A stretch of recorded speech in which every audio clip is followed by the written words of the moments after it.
Vamos abrir a nossa Bíblia no livro de Números. Vamos ao Velho Testamento hoje. Números no capítulo 21.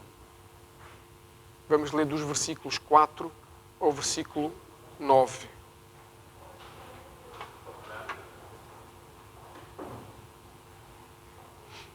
Amém? Números 21, do 4 ao 9. Já todos estamos lá? Muito bem. Então diz assim no versículo 4. Partiram eles do monte Hor, pelo caminho do Mar Vermelho, para contornarem a terra de Edom. Mas o povo ficou impaciente no caminho. E falou contra Deus e contra Moisés, dizendo: por que vocês nos tiraram do Egito para morrermos no deserto? Não há pão, não há água, e nós detestamos esta comida miserável. Versículo 6. Então o Senhor enviou serpentes venenosas que morderam o povo, e muitos morreram. O povo foi a Moisés e disse: pecámos quando falámos contra o Senhor e contra você. Ore, pedindo ao Senhor que tire as serpentes do meio de nós. E Moisés orou pelo povo. Versículo 8. O Senhor disse a Moisés: faça uma serpente e coloque-a no alto de um poste. Quem for mordido e olhar para ela, viverá. Moisés fez então uma serpente de bronze e a colocou num poste. Quando alguém era mordido por uma serpente e olhava para a serpente de bronze, permanecia vivo. Amém? Senhor Espírito Santo, entregamos este tempo nas Tuas mãos, entregamos o ministério da palavra nas Tuas mãos. Pedimos da mesma forma que nos ensinaste a adorar, no tempo de adoração, que nos possas ajudar a entender a Tua palavra, que possas falar fundo no nosso coração, que possas gravar esta mensagem no nosso espírito, Senhor, para que possa haver mudança e transformação em cada um de nós. Eu oro, Senhor, pedindo que possas abrir os nossos ouvidos espirituais, possas preparar o nosso coração como uma terra firme, mas uma terra fértil também, Senhor, preparada para receber a Tua semente de palavra, que possa haver transformação na nossa vida, que possa haver entendimento de verdades sólidas que o Senhor quer trazer para cada um de nós hoje. É o que eu oro no nome santo de Jesus e para a glória do Pai. Amém. Amém. Esta passagem é uma passagem poderosa, não é?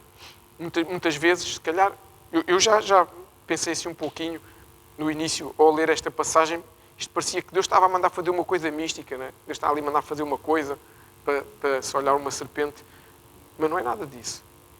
Uma coisa que nós percebemos logo aqui, logo no primeiro verso, no verso 4, sim, é que a impaciência leva o povo a fazer coisas erradas. A Bíblia diz que o povo começou a ficar impaciente. E isto é comum. Infelizmente, hoje, no século XXI, a impaciência também nos leva muitas vezes a agir de forma errada. Olha, só o exemplo que a gente às vezes dá, sei lá, quando estamos no trânsito ou numa fila e, por exemplo, no sábado fui a uma loja devolver uma coisa. Tinham 15 pessoas à minha frente quando eu lá cheguei. Mas entretanto, houve um que desistiu, foi-se embora, deu uma senha dele. Eu nem lhe pedi nada. Ganhei logo 2 números. Depois vão chamando os 15 que estavam à minha frente, na verdade foram 7 ou 8. O pessoal ficou impaciente e foi embora. Glória a Deus por isso. Eu consegui chegar mais cedo da casa. Mas isto, eu disse sábado é mentira, foi sexta-feira feriado. Isto, o feriado, a gente às vezes baralha-se um bocado. Isto mostra o quê? Que a impaciência leva a pessoa a fazer coisas erradas. Aquele que deu a senha, esperava mais 5 minutos, era atendido antes de mim 2 números e ficava feliz, assim teve que lá voltar outro dia. E nós, hoje em dia, no século XXI, muitas vezes fazemos coisas erradas porque não temos paciência para esperar por uma palavra que Deus nos dá. Deus às vezes dá-nos uma palavra, dá uma palavra de sabedoria sobre a nossa vida e nós ficamos à espera, mas chega um ponto que a gente diz: se não acontecer, não vai acontecer. Quem somos nós para poder dizer que se não acontecer, não vai acontecer? Tudo está a ser preparado no tempo certo. Nenhum de nós faz. Quem tem filhos não dá coisas aos filhos, não dá brinquedos, não dá coisas aos filhos que eles não estão preparados ainda para ter. Quem tem, por exemplo, eu não acredito que o João e a Hélida, mesmo que o Gabriel e o Lucas lhes pedissem uma moto, não lhes iam dar. Mesmo que eles são crianças, sabem que ele vai se matar com a moto. Quem diz isto diz outras coisas. Portanto, Deus muitas vezes não nos dá coisas porque nós ainda não estamos preparados. Só que a impaciência leva-nos a estragar aquilo que Deus tem para nós. E depois dizemos que Deus não nos deu, só que entretanto nós já estragamos tudo e não há condições para Deus nos dar aquilo que Deus tinha entregue. Por isso é que nós aprendemos e ensinamos na escola ministerial que uma palavra de sabedoria é diferente da profecia. A profecia vem de Deus. Uma profecia cumpre-se sempre. Pode demorar o tempo que demorar, vem de Deus, cumpre. A palavra de sabedoria depende muito da nossa atitude. Nós podemos estragar a palavra de sabedoria que Deus entregou a alguém para nos entregar a nós. E depois ficamos tristes. Mas Deus nada. Imagina que a gente recebe uma palavra de sabedoria que é: amanhã, segunda-feira, quem está à procura de emprego, amanhã Deus dá uma palavra de sabedoria. Amanhã o Senhor vai-te arranjar um emprego. E a pessoa fica em casa, à espera que alguém lhe bata à porta. Até pode acontecer. Mas o normal é eu ir àquela entrevista que eu tinha marcado e quando lá chego, Deus espiritualmente já abriu o caminho. Quando chego nem preciso dizer nada. Está contratado. Isso é que é. Agora, eu não fazer nada e ficar só à espera, à sombra da bananeira, como se costuma dizer, é difícil que as coisas aconteçam. Mas voltando aqui à impaciência e ao povo. O povo estava, inclusive, a falar mal da comida que Deus lhe dava para não morrer de fome. O maná. Deus garantia que não lhes faltava nada. Eles estavam no deserto, numa travessia que nunca mais tinha fim. Aliás, durou 40 anos. Deus não lhes deixou faltar nada. Deus dava-lhes maná diariamente que se sustentava. Deus guardava-os de dia com a nuvem de fumo para o calor abrasador não os matar. Deus de noite punha uma coluna de fogo para eles não morrerem de frio. Deus cuidava deles, mas o povo continuava a reclamar de tudo da comida que Deus dava. Lembra-te alguém hoje em dia? Lembra-te alguém que hoje em dia reclama de tudo, o que tem e o que não tem? Nós às vezes reclamamos do que temos e do que não temos. A gente já sabe o fim da história, mas eles andaram 40 anos e aquela geração não chegou à Terra Prometida. Às vezes a gente reclama tanta coisa, que talvez não cheguemos à Terra Prometida, porque tanto reclamamos que vamos tropeçando e somos nós mesmo que caímos. E a consequência disso é que nós esquecemos muitas vezes daquilo que Deus já fez, porque está difícil aquilo que nós até queremos, precisamos muitas vezes de receber. E esquecemos de tanta coisa boa que Deus já fez. E o povo esqueceu que tinha sido escravo, tinha sido torturado, tinha sido maltratado, esqueceu que era livre. Esqueceu que tinha liberdade, esqueceu que podia adorar ao Senhor a toda a hora. E nós, muitas vezes, fazemos o mesmo. Mas este povo teve uma consequência desta impaciência. É que a impaciência, normalmente, como foi o caso deles, gera uma coisa que se chama murmuração. Enquanto nós estamos impacientes só e começa aquele nervoso miudinho que a gente começa, aquela urticária que tudo nos faz impressão, enquanto só está assim, a gente ainda vai gerindo. Mas daí, normalmente, há um problema, que a urticária ataca a língua e a gente começa a falar. Quando esta impaciência chega à língua, a gente não se cala e começa a falar do que sabe, do que não sabe e, principalmente, começamos a falar das coisas que Deus nos deu, desprezando aquilo que aconteceu. Começamos a desprezar as coisas que Deus faz. Porquê? Porque o nosso avôzinho Adão nos deixou essa marca, nos deixou essa herança. Em vez de nos deixar um cofre cheio de dinheiro, deixou-nos o pecado como herança. Então a gente fazemos as coisas erradas através da murmuração. E a murmuração levou o quê àquele povo? A murmuração é pecado. A Bíblia nos ensina que a murmuração é um pecado. Então, a consequência do pecado que o povo cometeu foi o quê? Serpentes venenosas. Serpentes não é a cobrinha que no outro dia me mostraram aí numa imagem, que era uma cobrinha assim. Eram serpentes, não sei se eram grandes, se eram pequenas, mas não interessa o tamanho da serpente, interessa é a potência do veneno e o dentinho que ela ferra. E quando ela ferra neste povo, o que diz aqui é que elas entravam no arraial e todo aquele que fosse picado morria. Porque era uma serpente venenosa, era um veneno poderoso. Primeira pergunta. Vocês sabem que eu gosto de fazer perguntas para nos manter ativos e acordados. Se bem que com o frio é mais difícil a gente adormecer. No calor dá uma certa moleza, no frio dá uma agitação. Pergunta. Quem é que trouxe as serpentes para o arraial? Foi o diabo? Esse mau da fita, sempre? Não. Foi Deus que enviou as serpentes, diz ali no versículo. Deus enviou as serpentes. Então, uma lição que nós podemos desde já guardar para nós é que nem tudo é o diabo que faz. Coitadinho, às vezes a gente põe coisas nas costas dele e ele até não é tão mau quanto isso. Não, ele é mau, não presta para nada. Mas ele não tem culpa, neste caso ele não teve culpa nenhuma. E nós temos que perceber que Deus também faz coisas de que nós não gostamos. E também faz coisas que para nós, às vezes, nos levam para lugares que não são bons para nós. Porquê? Porque nós criámos as condições para que isso aconteça. Porque Deus é um Deus justo. Deus não é só um Deus de amor. A Bíblia nos ensina os vários atributos de Deus. Um deles é o amor. Claro, nós falamos muito de Deus de amor. Mas Deus também é um Deus justo. E um Deus justo não pode faltar aos seus princípios só porque nos dá jeito. Diz-me uma coisa. Tu respeitavas e servias um Deus que numa semana as regras são umas e que na semana seguinte as regras são outras? Eu não seguia. Eu pensava já, não, isso é lá a malta da Assembleia da República. Uma semana diz uma coisa e na outra diz outra. Uma semana são todos a favor do não sei quê, depois vêm as eleições, Tudo o que eles disseram nos últimos 3 anos. Todos. Atenção, nenhum é melhor do que nenhum. Tudo o que disseram uns de um lado e a oposição do outro, a partir desta semana já dizem de forma diferente. Só que hoje em dia temos uma coisa que se chama internet. É fácil. Alguém vai lá buscar os discursos e posta na internet e a gente vê a vergonha que eles não têm e a cara de pau que eles têm e a desfaçatez que têm de mentir e ainda se rir para nós. Mas Deus é um Deus justo. Deus não muda. Deixa eu fazer aqui um parênteses para lembrar uma coisa que é importante nós às vezes esquecermos. E é importante nós termos presente. O diabo só pode agir na nossa vida, e, embora não tenha sido o diabo a trazer as serpentes, o diabo só pode tocar na nossa vida por 2 razões. Uma é quando Deus dá permissão para isso, como foi o caso de Jó. Outra é quando nós damos permissão para isso. Se Deus não der e eu não der, o diabo não toca na minha vida. Agora, quando eu peco, quando o pecado entra na minha vida, é como se essa muralha de fogo que Deus faz à minha volta se quebra. É como uma barragem que tem uma rachadurazinha. Aquilo era impecável. Houve uma rachadurazinha. A água começa a escorrer. O diabo pode influenciar a nossa vida. Somente em situações dessas. Se nós andarmos debaixo dos princípios de Deus, ele pode andar ao nosso redor, como a Bíblia diz, mas não nos vem tragar. Não nos pode fazer nada. Isto é importante nós percebermos, porque a gente às vezes acha que porque é que Deus permitiu? Deus não permitiu nada porque eu dei essa permissão, nem foi preciso Deus permitir. Mas há situações em que Deus permite porque há um bem maior que eu não estou a ver hoje. E às vezes é preciso que eu trave alguma coisa na minha vida. Posso estar aí por um caminho que não é bom. Então Deus permite que alguma coisa aconteça para que eu me trave e mais à frente a queda não seja maior. Mas voltando aqui à passagem. O povo, quando percebeu que tinha pecado, fez o quê? Foi a colheita com Moisés.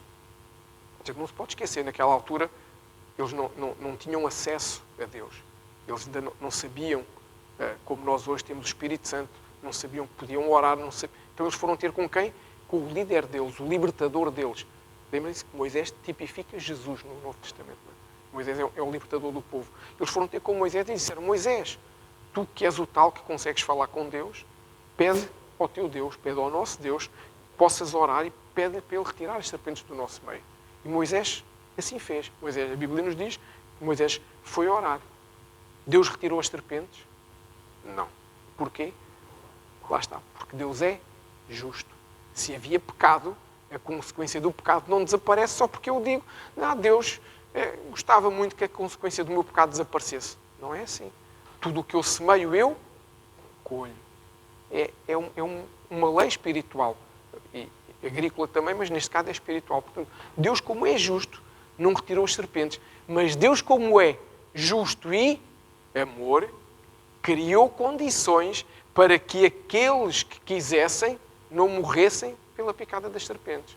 Deus criou condições para que aqueles que se arrependessem do pecado tivessem um antídoto, um remédio, um antídoto que, quando fosse picado, esse antídoto invertia o veneno, ou anulava o veneno, melhor dizendo, e eles não morriam. Ou seja, Deus criou uma circunstância, uma situação para anular o pecado na vida daqueles que queriam realmente, que se arrependeram.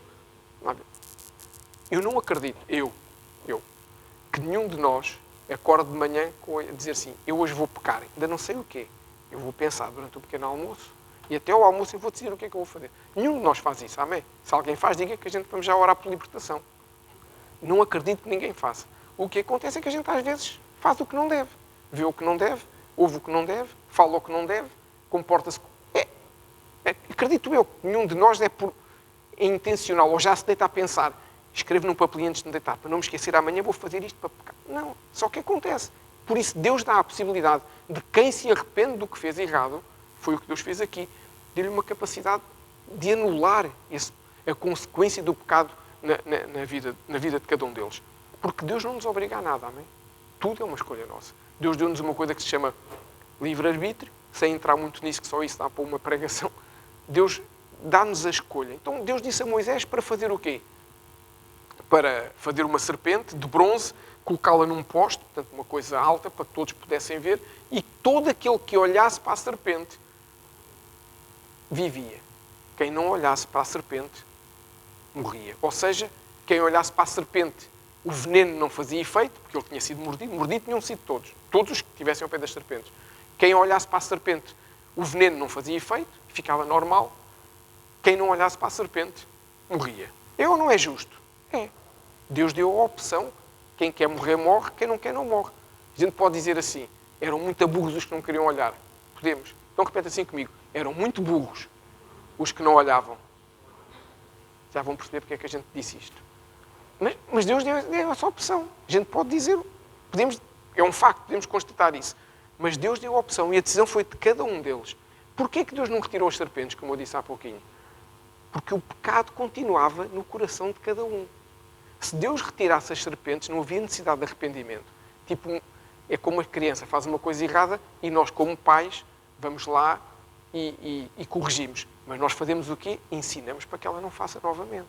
Não precisamos de lhe bater, não precisamos de nada disso. Basta normalmente ensinar, dependendo da idade, e explicar. Isso não é o certo e da próxima vez vai-te correr mal. E aquilo normalmente funciona. Se não funcionar, a gente tem outras estratégias. Mas Deus fez exatamente isso. Ou seja, Deus mostrou-lhes que a consequência do pecado não desaparece só porque sim, só porque eu quero, só porque eu estou aflito, só porque eu estou... Não. Há uma consequência. Mas Deus deu o antídoto, deu a solução. Na realidade, o valor daquilo que Moisés fez, o valor daquilo que Deus mandou fazer, não está na serpente, nem está no poste. Está na mensagem que está por trás disso. Aliás, se nós formos ler mais para a frente, acho que em 2 Reis, no tempo do rei Ezequias, o rei Ezequias mandou destruir aquela serpente de bronze, porque vejam bem, centenas de anos depois, o povo adorava aquela serpente de bronze, porque achava que era a serpente que tinha algum poder, porque se lembrava que o avô falava, que o bisavô falava, não é? Que a serpente lhes tirou o veneno. A serpente não lhes tirou nada, foi a decisão deles. Portanto, a mensagem que Deus mandou é que era importante, que era quem se arrependesse do pecado, porque olhar para a serpente queria dizer o quê? Eu me arrependo de ter murmurado. Tão simples quanto isso. Ali não havia a varinha do Harry Potter. Era eu olhar, quer dizer que eu tomei uma decisão, fiz uma coisa que não devia. Essa é que era a mensagem. Mas o povo já estava a idolatrar. E é importante nós percebermos que a mensagem que Deus manda tem a ver com uma decisão nossa. Isso é que é o relevante. Porquê é que Deus mandou levantar uma serpente? Agora é que é importante nós percebermos. Porquê é que Deus mandou levantar uma serpente e não mandou levantar um coelho, sei lá, um bezerro, que era uma coisa que o povo até estava muito acostumado e eles tinham feito isso, não é? Um bezerro. Porquê é que Deus mandou levantar uma serpente?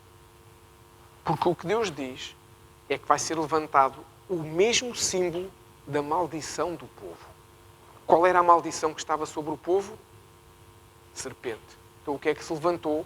Uma coisa igual, serpente. Se em vez de serem serpentes, vou fazer aqui uma brincadeira, se em vez de serem serpentes venenosas, tivessem sido coelhos venenosos, o que se tinha levantado, que Deus tinha mandado levantar, era um coelho. Era o símbolo daquilo que simbolizava a maldição, passa a redundância. Por isso Deus mandou levantar uma serpente. Porquê que era de bronze? Eles tinham ouro, eles tinham prata, tinham madeira. Porquê que era de bronze? Porque, teologicamente falando, sempre que na Bíblia se fala de bronze, fala-se de juízo ou de julgamento. Por isso é que era de bronze. Lembram-se quando nós falámos na festa de tabernáculos, lembram-se que falámos que tínhamos o Santo dos Santos, não é? O lugar santo e o átrio. A primeira coisa que estava no átrio era o quê? Ainda se lembram? O altar de sacrifício. A segunda coisa era a pia. A pia era de bronze e o altar de sacrifício é de bronze. Porquê? Porque quando se ia sacrificar um animal, estava-se a fazer um julgamento sobre o animal, que representava o pecado que eu levava, fazia o sacrifício para que o juízo do meu pecado passasse no animal. E depois o sacerdote lavava as mãos na pia de bronze. Para quê? Para que o julgamento ficasse ali lavado pelas águas, que hoje nós temos a palavra, não é? Mas lembram-se disso? Então, a serpente é de bronze, porque bronze simboliza julgamento. Mas para entendermos bem estes detalhes, nós vamos fazer um paralelo daqui em diante com algo semelhante que aconteceu no Novo Testamento e que nos ajuda a perceber porque é que Deus mandou levantar uma serpente e porque é que outras coisas aconteceram no Novo Testamento também muito importante, mais propriamente no Evangelho de João. E porquê? Porque, como eu disse, Moisés tipifica Jesus e esta passagem aponta para Jesus. Esta passagem de Números 21 aponta para Jesus. Aliás, podendo brincar, eu diria que Moisés foi o primeiro evangelista da história da Igreja, porque 1500 anos antes de Jesus tem uma passagem que aponta para Jesus. Mas brincadeiras à parte, vamos ver qual é... Quem sabe qual é o versículo mais conhecido da Bíblia? Quem chuta o versículo que se calhar todo o crente, se não conhece, devia conhecer? João 3, 16. Eu sei que vocês uns chutaram versículos que são muito conhecidos, sem dúvida, por acaso são. Mas eu acho que talvez o versículo mais conhecido de todo o crente é João 3, 16. Então abre a tua Bíblia comigo em João 3, 16, para nós lermos. Eu sei que a gente sabe de cor, não é? E Deus amou o mundo de tal maneira que enviou o seu único filho, ou o seu unigênito, para que todo o que nele crê não pereça, mas tenha a vida eterna. Não é? Então já estamos lá todos em João 3, 16. É isto que eu disse? Ou enganei-me? Não é? Quem crer em Jesus vai experimentar a vida eterna. Estamos lá em 3,16, então vamos recuar 2 versículos para ver o contexto desta passagem. Vamos até ao 3,14. E vamos ver o enquadramento global desta passagem. Porque nós às vezes só falamos do João 3,16, que é poderoso sem dúvida. Mas vamos ver o contexto desta passagem. Vamos ler do 14 ao 18 ou 19, nós vamos perceber o contexto desta passagem e vão ver que se vai fazer luz sobre os nossos corações. Então no 14 diz assim: e como Moisés levantou a serpente no deserto, assim importa que o Filho do Homem seja levantado. É fantástico Jesus a dizer uma coisa que Moisés fez 1500 anos atrás. Para que todo aquele que nele crê não pereça, mas tenha a vida eterna. E depois vem o versículo 16. Porque Deus amou o mundo de tal maneira, ou seja, está a explicar porquê. Porque é que todo o que nele crê perece e não tem vida eterna. Porque Deus amou o mundo. Porque se Deus não amasse o mundo, isso não acontecia. Porque Deus amou o mundo de tal maneira que deu o seu Filho unigênito para todo aquele que nele crê não pereça, mas tenha a vida eterna. 17. Porque Deus enviou o seu Filho ao mundo, não para que condenasse o mundo, mas para que o mundo fosse salvo por ele. Quem crê nele não é condenado, mas quem não crê já está condenado, porquanto não crê no nome do unigênito Filho de Deus. Na verdade, nós devemos ler estes 5 versículos para perceber o contexto de tudo. Porquê é que Jesus faz referência ao que aconteceu com Moisés? Porque esta passagem de João, juntamente com a passagem de Números, do meu ponto de vista, mostra-nos o que é a essência do Evangelho. Não estou a falar da Bíblia. O Evangelho, as boas novas, o ministério de Jesus, a salvação. Tudo se resume aqui, para mim, nestes 5 versículos, mais os 5 ou 6 que lemos de Números. A essência do Evangelho tem aqui. Então vamos ver esse paralelo para entendermos melhor o conceito de juízo, para entendermos porque é que Deus mandou fazer uma serpente, porque é que Deus deu aquela direção a Moisés. Porque é que Jesus diz que é importante, logo no 14, porque é que Jesus diz que é importante que, tal como a serpente foi levantada, é importante que ele seja levantado? Porque é que Jesus diz que é importante que o Filho do Homem seja levantado? Porque da mesma forma que a serpente foi levantada, lembram-se que eu disse que ela tinha sido levantada porquê? Porque era o símbolo da maldição que estava ali. A maldição era o quê? Era uma serpente. Então mandou levantar uma serpente. Então agora vocês perguntam, mas Jesus não é maldição. Porque é que Jesus disse que ele tinha que ser levantado? E vejam bem, nesta altura, os discípulos deles não faziam a mínima ideia que Jesus ia morrer. Nesta altura, eles achavam que Jesus ia combater o Império Romano. Eles achavam que Jesus ia levantar um exército e ia combater aquela malta toda. Ia fazer ali uma sublevação qualquer e ia haver uma guerra civil e iam aniquilá-los todos e tomar conta do poder e Israel ser livre novamente. Ou seja, quando Jesus diz é importante que eu seja levantado, pensem bem a confusão que aquilo deve ter feito. Aquilo deve ter os neurónios entortaram todos lá na cabecinha deles. O Tico e o Teco devem ter ficado bem baralhados, porque não fazia sentido. Eles conheciam a história, eles conheciam as Escrituras. O povo judeu conhece a Torá, conhece as Escrituras, conhece aquilo em detalhe mais do que nós conhecemos a Bíblia. Porque eles estudam desde crianças, porque sabem a importância de saber quem eles são em Deus. Não interessa se estão certos ou errados, porque não aceitam Jesus. A questão não é essa. O que eles conhecem, eles sabem e vivem a vida deles com base nisso. Então, aquilo fez muita confusão, mas Jesus não é maldição. Só que há um detalhe. é que em 2 Coríntios, no capítulo 5, no versículo 21, Deus diz que aquilo que era justo, aquilo que era perfeito, aquilo que era santo, aquilo que nunca pecou, aquilo que foi concebido pela obra e graça do Espírito Santo, sem pecado, aquilo que nunca mentiu, aquilo que nunca roubou, aquilo que nunca fez nada de errado. A Bíblia diz-nos em 2 Coríntios 5, 21, que Deus o fez pecado por nós. Deus deve-lhe ter doído muito, muito, que nós não conseguimos imaginar, mas Ele fez com que o seu Filho, que era santo, puro e perfeito, fosse feito pecado, para que nele nós fôssemos feitos justiça de Deus. É o que diz lá em 2 Coríntios. Aqui o grande sacrifício, permitam-me dizer assim, não é o Deus amou o mundo de tal maneira que enviou o seu Filho para morrer por nós. É Deus amou o mundo de tal maneira que fez o seu Filho ser pecado, para que eu possa ser justo perante Ele. Porque Deus, quando olha para mim, vê uma coisa que não presta para nada. Mas quando Deus olha para mim através do sacrifício de Jesus, vê alguém que pode mudar a vida. E é isso que Deus vê em cada um de nós. Não vê os nossos erros do passado, não vê aquilo que a gente fez hoje de manhã, não vê aquilo que a gente fez ontem. Deus vê, através do sangue de Jesus, vê a pureza em nós, vê a santidade em nós, vê a beleza de Jesus em cada um de nós, vê a possibilidade de sermos homens e mulheres transformados à imagem de Jesus. E isso, eu acredito, sem me querer armar em Deus, que foi mais doloroso do que dizer que Jesus vai à cruz. Porque foi, no momento, dizer que aquilo que é perfeito passa a ser igual a mim. E essa é a diferença. Por isso é que Jesus tem que ser levantado.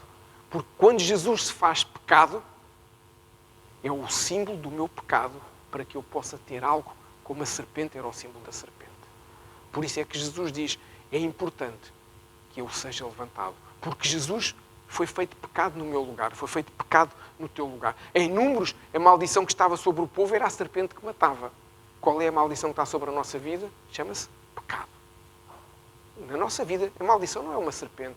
A maldição não é a pornografia que anda lá fora. A maldição não é o adultério que anda lá fora. A maldição não é o roubo que anda lá fora. A maldição não é o assassino. A maldição não é nada disso, não é mentira. A maldição é quando isso faz parte da minha vida. Quando eu me deixo incluir por ali. Mas genericamente falando para a humanidade, nós podemos dizer que isso é a maldição que hoje em dia assola a humanidade. Hoje em dia, a menos que eu esteja lá no meio da Amazónia sem ninguém, se eu for picado aí num lugar qualquer, vou para o hospital em meia hora, dou-me uma injeção e a serpente não faz efeito nenhum. Não? A menos que eu tenha uma alergia qualquer. Hoje em dia há antídotos para o veneno. Só que não há antídotos para o pecado no hospital.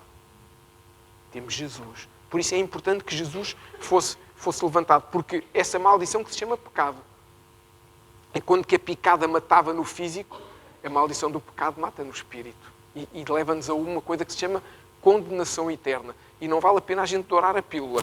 O pecado leva-nos à condenação eterna. A Bíblia nos diz que o inferno não foi feito para nós. A Bíblia diz-nos que o inferno foi criado para os anjos caídos e para Satanás.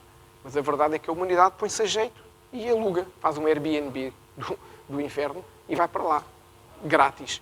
Portanto, nós temos que perceber que a maldição que assola a humanidade chama-se pecado. E Jesus tornou-se o símbolo, quando Deus o fez pecado, tornou-se o símbolo dessa maldição para nós podermos olhar para Ele e termos o antídoto que não nos traz a morte.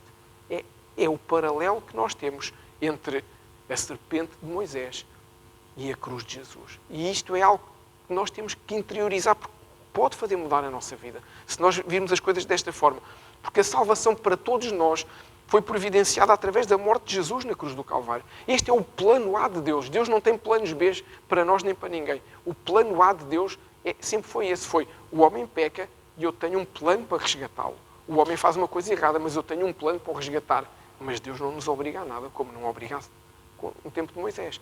Somos nós que temos que decidir. Este é o plano que Deus tem para nós. E nós aprendemos na passagem de Números que todo o que era mordido morria, a menos que tomasse a decisão de olhar para a serpente.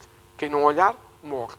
Da mesma forma, o povo aqui, que somos nós, temos que olhar para Jesus. Então, a salvação que o povo que foi mordido tinha, veio de Deus. Deus deu-lhes a salvação, dependia deles o quê? Acreditar que era verdade e olharem para a serpente de bronze. Aqueles que ficaram Vamos imaginar que estão dois. Foram os dois mordidos. Um toma a decisão de olhar para a serpente. É curado. Fica vivo. O outro toma a decisão de olhar para a serpente. Isso é uma coisa da treta que o Moisés inventou. Não vou olhar. Não acredito nisso. O que é que aconteceu? Nunca mais com batatas fritas. Morreu. Ou seja, a decisão de um trouxe vida. A decisão de outro, ou a não decisão... Não é a decisão de não acreditar, de não querer, fez com que quê? Fez com que ele morresse. Deus teve alguma culpa deste não decidir? Não. Deus deu o antídoto, que se chama serpente, o que olhou, não morreu. O que tomou a decisão de não olhar, seja por que razão for, seja porque acreditava que era uma fake news, o que quer que fosse. Não quis olhar. Morreu porque o veneno estava lá dentro do corpinho. Todos foram mordidos pela mesma serpente. Então, a salvação do povo depende de quê? Depende de aceitar o que Deus oferece como antídoto ou de não aceitar. Tudo se resume a isto. Quem aceitou foi curado, quem não aceitou não foi curado. Fazendo este paralelo para nós, que hoje não temos serpentes abrasadoras no nosso arraial, fazendo este paralelo para nós, é fácil perceber como é que Deus resolveu o nosso problema enquanto humanidade na questão da salvação. Como é que Deus resolveu? Deus diz assim, eu faço a minha parte, eu tenho o meu plano A. Eu vou enviar o meu único filho para todo o que nele querer não pereça, mas tenha a vida eterna. E o Senhor Jesus foi levantado na cruz, como ele diz, tal como a serpente foi levantada num poste. Ele foi levantado na cruz. E o que nós aprendemos sempre, em todo o tempo, é que a cruz é sinal de maldição. Cruz simboliza maldição. Então Jesus se fez maldito por nós, como Deus diz, que o fez pecado por nós. Mas Jesus obriga-nos a olhar para a cruz? Deus obriga algum de nós a olhar para a cruz? Não. Da mesma forma que os que escolhiam olhar para a serpente e os escolhiam que não, nós podemos escolher olhar para a cruz e para o sacrifício de Jesus, ou podemos não olhar para a cruz, escolher continuar a fazer a vida que sempre fizemos. Deus não muda nada por causa disso. Deus não deixa de ser Deus porque eu decido não olhar para a cruz. Nem Deus é mais Deus porque eu decido olhar para a cruz, nem Deus é menos Deus porque eu decido não olhar para a cruz e fazer a minha vida. Nada disso. Deus é o mesmo. Deus criou o antídoto, Deus deu-nos o antídoto, Deus dá-nos a solução. A verdade é que, se eu não olhar, eu fico afastado de Deus e o que o Senhor nos está a dizer é que eu tenho que avaliar e tenho que decidir atentamente se aceito o antídoto ou não. Jesus diz-nos que todo o que nele crer terá a vida eterna. Então Jesus está-nos a dar, deu aos discípulos dicas e está-nos a dar dicas também. Se nós acreditarmos nele, nós vamos ter a vida eterna. Deus providenciou a salvação para todos nós. Existe uma forma de a receber, que é como olhar para a cruz. Mais uma vez, tal como no caso de Moisés, a mensagem é que é importante, não é propriamente a serpente. Da mesma forma, não é a cruz que é importante aqui.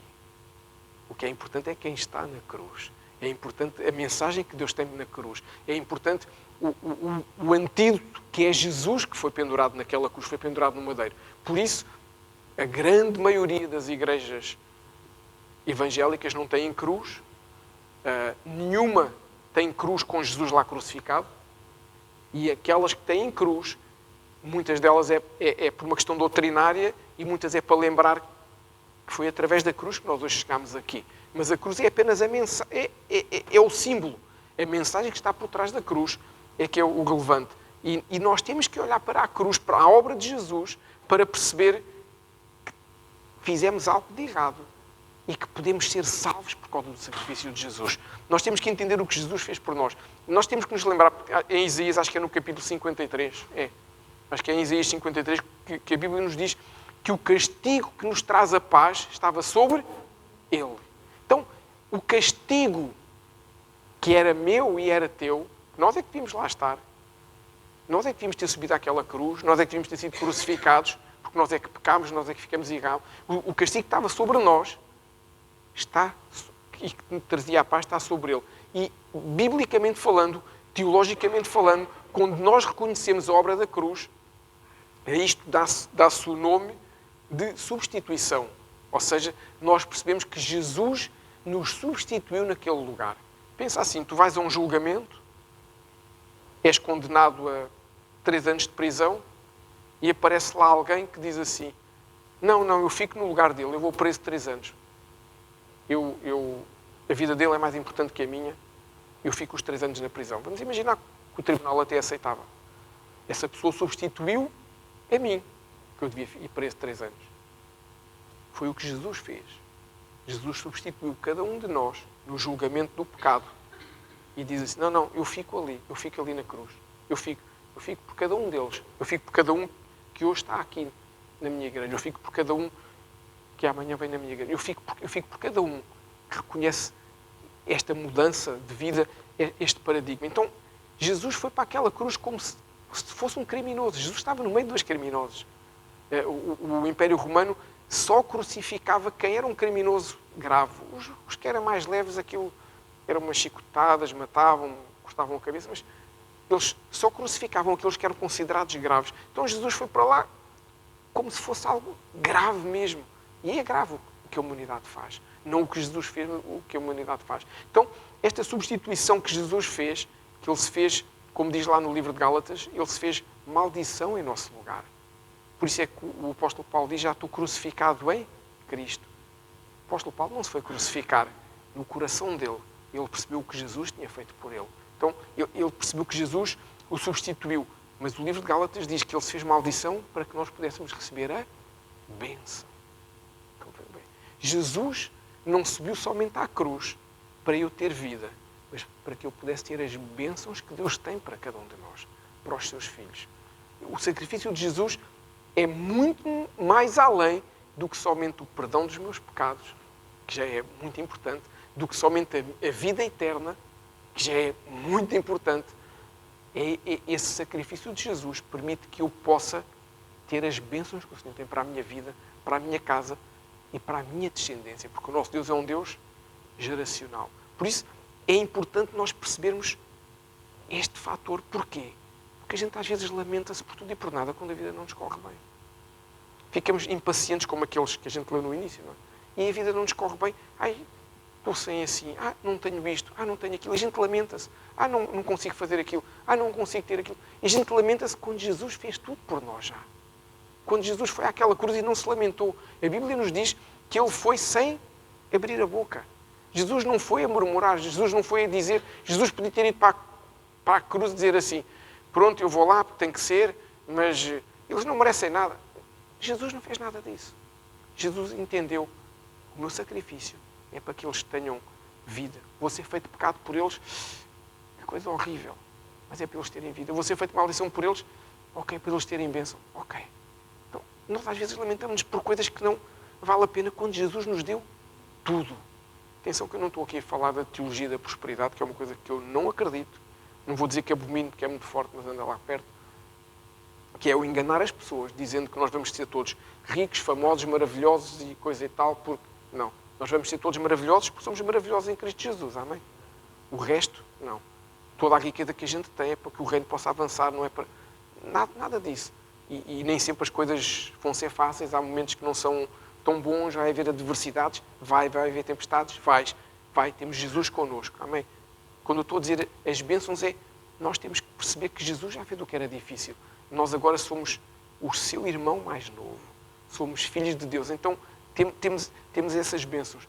A gente pode dizer que a cruz é um lugar de troca. Jesus trocou a vida dele pela tua vida e pela minha vida. Jesus chegou e disse ali, eu troco a minha vida pela vida do Pedro, pela salvação do Pedro, pelos pecados do Pedro, para que os filhos do Pedro possam experimentar uma vida que nunca experimentariam se não fosse a cruz. Jesus trocou por cada um de nós. Jesus foi julgado. Mas a essência do que está aqui, por trás deste cenário da salvação, não é só o amor de Deus, porque isso a gente vê até ao versículo 16. Não é? Lembra-se? Entre o 3.14, o 3.15 e o 3.16, nós vemos muito o amor de Deus. Mas tal como nas serpentes há justiça, nós vemos aqui também nesta troca a justiça de Deus. Porque Deus não foi por acaso que Deus escolheu Jesus. E hoje muita gente só fala do amor de Deus. Hoje, infelizmente, em muitos lugares só se fala do versículo 16, que amou de tal forma o mundo, mas este versículo sozinho não faz sentido. E este versículo sozinho faz com que a gente entre num caminho errado. Nós temos que ler até ao 18, porque o 18 diz que quem não crer em Jesus já está condenado. Porque há condenação, sim. O pecado gera condenação, o pecado gera condenação eterna, o pecado gera morte, O pecado gera dor, o pecado gera tristeza, o pecado gera problemas para as minhas gerações subsequentes. Gera. Eu tenho que ter essa consciência e tenho que perceber que se eu não mudar, não me posso depois vir queixar que há um Deus que não me ama. Porque o problema é que quando se fala do Deus de amor, só se fala do 3,16, e o amor de Deus não apaga o julgamento, o amor de Deus não apaga a justiça. O amor de Deus é um atributo de Deus, não sobressai sobre os outros. E quando só se fala do amor de Deus, que muitas vezes é o que se fala por aí, se não temos o equilíbrio entre o Deus de amor e o Deus de justiça, acha-se que tudo é normal e tudo pode vir para dentro da igreja, tudo, vem uma bagunça completa, porque é aquela história, mas Deus ama muito. Deus ama, mas é Deus justo. O mesmo Deus de amor é o mesmo Deus que é um fogo consumidor, que diz aqui na Bíblia. Então a gente não se pode esquecer disso. A gente não pode ler só as páginas bonitas e aquelas que são dolorosas para nós, a gente não lê. Esta está-me a ficar deprimido, não vou ler esta. Esta também está a ficar deprimido. Não, esta fala das bênçãos, esta vou ler muito. A gente não pode fazer isso. A gente tem que ter equilíbrio a ler a Bíblia. Temos que ter equilíbrio a viver. E por isso é que hoje em dia há muitas igrejas e muitas pessoas que trilham um caminho que não as leva para o céu e que estão convencidas que as leva para o céu. Eu sei que não é agradável alguém chegar ao pé de nós e dizer assim, olha, essa cena da pornografia é pecado. Mas eu curto tanto, mas é pecado. Se calhar as pessoas não gostam. Se calhar gostam mais que alguém lhe diga assim, tenta não ver. Vê só às segundas, não vejas às terças. Se calhar é mais fácil. E a pessoa continua a fazer a vida normal e acha que vai para o céu. E não vai.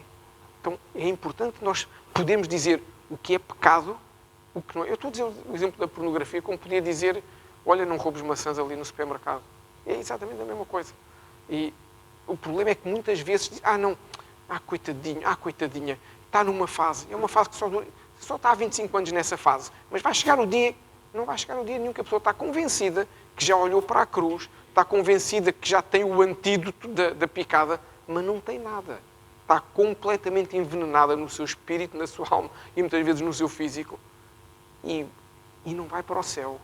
E vai ter uma grande surpresa. E nós não podemos, nós temos de trazer esse equilíbrio entre o amor de Deus e a justiça de Deus. Porque se nós não falamos que há pecado, que há inferno e que há condenação eterna, é sobre nós que esse juízo virá um dia. E isso não pode acontecer porque estamos a fazer mal à vida das pessoas. Então, Deus ofereceu-nos uma solução de forma justa para o nosso pecado. Deus não ofereceu uma solução que não custasse a Deus, porque custou-lhe. Deus não ofereceu uma coisa só para nos facilitar a vida, porque Deus é justo e verdadeiro. Deus deu-nos o seu único filho. Porquê? Porque o pecado não podia ficar impune. O pecado tem que ser cobrado. A Bíblia ensina-nos desde o início. Há pouquinho falei do lavatório, não é? E do altar. O pecado, a Bíblia ensina-nos, o pecado é expiado com derramamento de sangue. A impureza é com água, não é? É a diferença entre pecado e impureza. O pecado é expiado com derramamento de sangue. O Senhor ensinou isso logo. Então Jesus tinha que dar o seu sangue por ti e por mim. Tão simples quanto isso. Deus tem que ser justo. Deus não podia dizer assim, então amigos, no Antigo Testamento, as rolinhas, os carneirinhos, não sei o que, é com sangue. No Novo, não, que eu não quero fazer isso porque é Jesus. Não. Deus foi justo, por muito que lhe doesse, enviar o seu filho para morrer por mim. Deus foi justo. Então, a salvação que Jesus nos diz é o quê? Crê que eu sou o antídoto para o teu pecado. Crê que eu posso trazer a diferença. Porque o que o verso 17 nos diz, claramente, é, deixa-me situar aqui no 17, Deus enviou o seu Filho não para que julgasse ou condenasse o mundo, mas para que o mundo pudesse ser salvo ou julgado em vez dele. Ou seja, o mundo já estava condenado, mas Jesus veio permitir que ele, Jesus, fosse condenado para que o mundo fosse salvo. Isto foi o que Deus fez. Deus não tirou o pecado do mundo, mas Deus enviou alguém que ficou pecado, como diz lá em Coríntios, não é? Como eu disse, ficou pecado para que o mundo fosse salvo. Então, a mensagem do Evangelho é simples e clara. O pecado vai sempre ser julgado, ou aceitamos o julgamento que Deus fez na pessoa do seu Filho Jesus, para nos inocentar, ou não aceitamos esse julgamento e, inevitavelmente, o pecado vai cair sobre mim.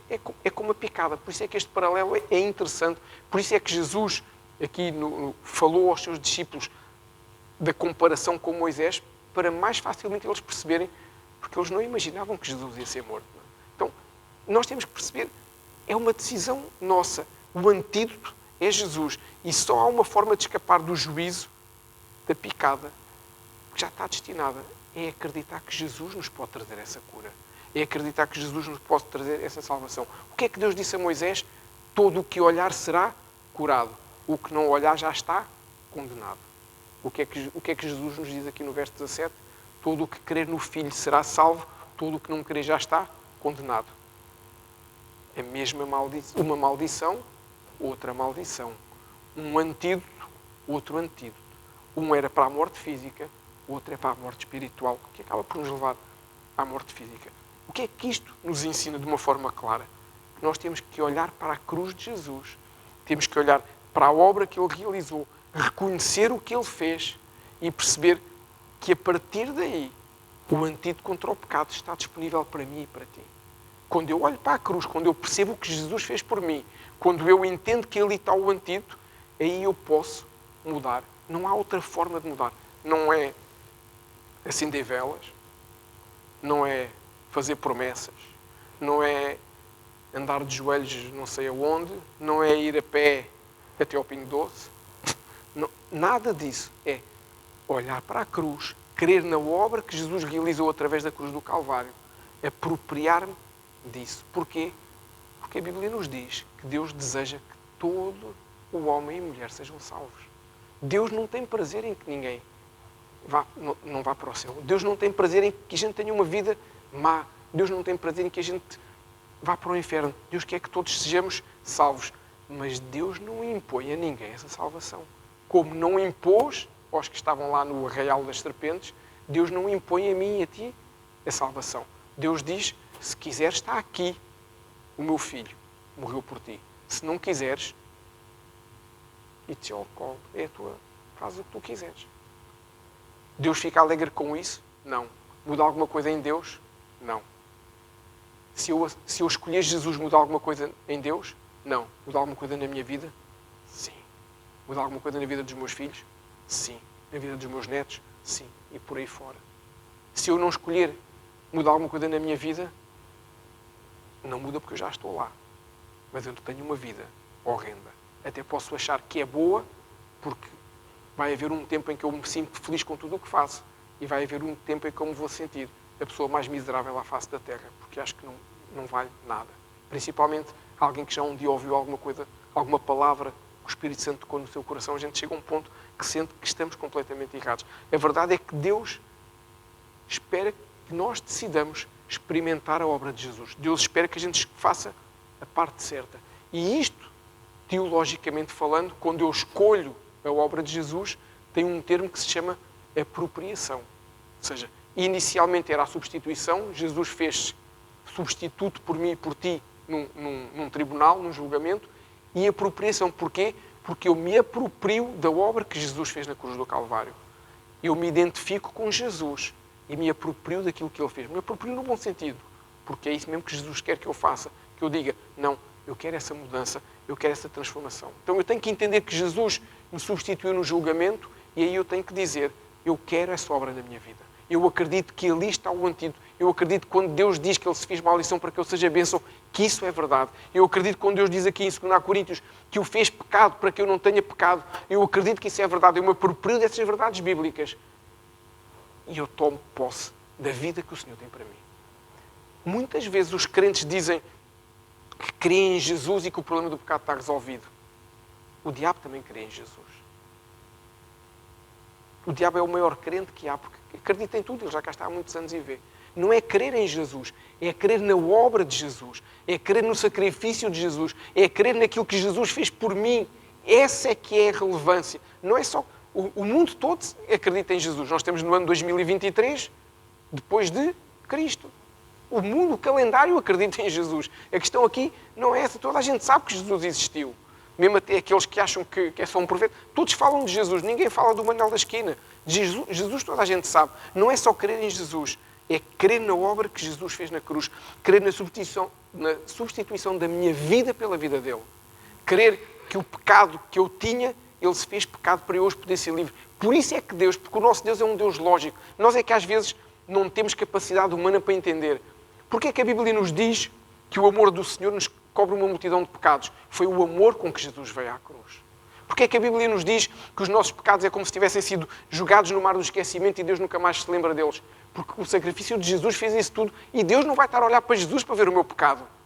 Deus vai estar a olhar para Jesus para ver a minha pureza, para ver a minha mudança. Então, por isso é que Deus nunca mais fala no nosso pecado. Quem nos fala do pecado é o acusador, para nos lembrar do que a gente fez de errado e nos tentar trazer dor e nos tentar trazer indignação sobre a nossa vida. Deus nunca mais faz isso, porque Deus já fez a obra. Deus já criou a substituição e Deus espera que eu me aproprie. Então, eu tenho que me identificar com Jesus não só aos domingos, mas na segunda, na terça, na quarta, na quinta, na sexta, no sábado. Tenho que me identificar todos os dias e eu tenho que me identificar com Jesus quando a tentação bate à minha porta. Seja o que for, quando aquela vontade, como eu disse há pouquinho, ninguém acorda de manhã a dizer-se, não, eu hoje vou fazer uma coisa errada só para chatear. Mas quando aquilo acontece, porque todos nós temos áreas onde nós somos fortes e todos nós temos áreas onde não somos tão fortes. É ou não é? E nós, muitas vezes, sabemos que aquelas áreas onde não somos tão fortes são áreas onde nós temos de estar mais vigilantes. E naquelas que nós somos mais fortes, nós sabemos que por aí não há problema. Mas o diabo sabe quais são as áreas mais fortes que eu tenho e as menos fortes. Porque ele, antes de eu nascer, ele já cá estava. E quando eu for para o jardim das tabuletas, se Jesus não voltar antes, ele vai estar cá também. Então, ele sabe onde é que me pode apanhar. E eu, às vezes, convenço-me que controlo isto tudo, que sou muito bom. E quando isso acontece, é mais facilmente quando eu escorrego na casca de banana que ele coloca no meio da rua e eu me espalho ao comprido. Então, mas quando eu me aproprio da obra que o Senhor fez por mim na cruz, é muito mais fácil eu resistir ao pecado e à tentação. Mas se eu não me aproprio dessa obra, se eu não entendo o que Jesus fez por mim, a dor que foi isso, eu caio. O meu coração cai com mais facilidade. Porque acho que é uma coisa comum. Por isso é doloroso nós andarmos de pecado em pecado. O que a Bíblia nos diz é que nós devemos andar de vitória em vitória, não é de pecado em pecado. A Bíblia nos ensina que nós não somos pecadores a lutar para ser santos, mas a Bíblia nos ensina que nós somos santos que lutam contra o pecado e contra a tentação. E vamos andando de vitória em vitória até chegarmos à estatura do varão perfeito que é Jesus. Esse é o nosso objetivo de vida. Às vezes é difícil? É. Há dias que é mais fácil? É. Nos dias que é mais fácil, a gente tem que se fortalecer na palavra. No dia que é mais difícil, a gente tem que chorar aos pés de Jesus. Porque às vezes não é fácil. Mas a gente chora aos pés de Jesus. E a gente sabe que Jesus... Pensa bem, o que é que custou mais a Jesus? Ir à cruz por mim e por ti ou ajudar-me no dia que é mais difícil para mim? Custou mais ir à cruz e ele foi. Jesus não desiste de nenhum de nós. Por isso hoje nós temos essa importância, por isso nós hoje temos a ceia do Senhor Jesus. E eu até aproveitava para pedir para chamar as crianças, pode ser? E vamos ficar de pé, para nos prepararmos para terminar. Porque à medida que nós entendemos aquilo que Jesus fez por nós, nós percebemos a importância da ceia. Percebemos a importância de ser ministrados pelo Senhor quando ceamos. Porque a Bíblia nos deixa um símbolo claro que Jesus fala, que é a ceia. A ceia fala do sangue que o Senhor fez na cruz, e verteu na cruz do Calvário.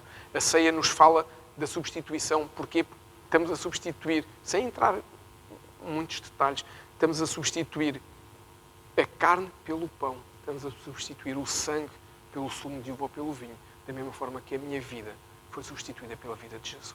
Da mesma forma que o meu pecado foi substituído pelas bênçãos, porque Jesus foi feito pecado por Deus. Atenção, uma coisa que não pode ficar na nossa cabeça de nenhuma forma. Jesus não pecou naquela cruz. Deus o fez pecado por nós. Jesus nunca teve um pecado na vida. E isso é importante nós percebemos. Tudo o que Jesus fez, Ele fez em nosso lugar. É como se fôssemos nós a ir à cruz. Por isso, quando alguém era picado e olhava para a serpente, essa pessoa estava a dizer uma coisa tão simples como: Deus já julgou o pecado. Eu estou livre. Eu estou imune ao veneno que foi colocado no meu corpo. Eu estou imune à morte, à maldição que estava sobre a minha vida. Porquê? Porque Deus mandou um antídoto. E com Jesus não é diferente. Aquela pessoa, quando era picada pela serpente, dizia: eu aceito o julgamento que Deus enviou. E o julgamento era o quê? Era a minha restauração, era não morrer. Então, quando nós olhamos para a cruz, nós temos que dizer: eu aceito o julgamento que Deus fez por Jesus. Jesus não te julgou nem me julgou. senão nenhum de nós estava aqui. Deus julgou Jesus para nós não sermos julgados. Jesus nos trouxe vida, Jesus nos trouxe paz. E é isso que nós temos que perceber, que o que me salva é reconhecer o que Jesus fez por mim. O que me salva não são as minhas obras, não é, não, eu acredito em Jesus. Não é isso que me salva. Nós somos salvos pela graça mediante a fé. É o que a Bíblia nos ensina. Por isso hoje nós vamos cear. Por isso hoje nós vamos ser ministrados por Jesus por esta ceia. O que é que a ceia representa? A Bíblia nos diz que quando nós ceamos, nós estamos a cumprir uma orientação que o Senhor Jesus nos deu. Jesus nos diz de forma clara, quando estiverem reunidos em meu nome, vocês partam o pão e bebam o vinho. Quando estiverem reunidos em meu nome, Jesus não disse isto a eles, mas disse-nos a mim. Quando estiverem reunidos em meu nome, lembrem-se que eu fui à cruz por cada um de vocês. E o pão que vocês estão a comer é a minha carne, isso ele disse-lhes. E o vinho que vocês estão a beber é o meu sangue. Se eu não fosse à cruz, vocês não estavam a cear comigo, vocês estavam a comer entre vós. Mas como eu fui à cruz, vocês estão a cear comigo. Eis que eu estou à porta e bato. Aquele que abrir a porta, eu entrarei e cearei com ele. E o que o Senhor nos está a dizer aqui agora é exatamente isso. É que é o tempo de eu cear com ele. É o tempo de eu perceber aquilo que Deus tem para mim. E o Senhor nos diz de forma muito clara na ceia que todos estão convidados a vir para a mesa do Senhor. Todos estão convidados para vir cear. Porquê? Porque o Senhor Jesus já fez o que tinha que fazer por cada um de nós. O Senhor Jesus já fez o que tinha que fazer para que cada um de nós tivesse vida eterna.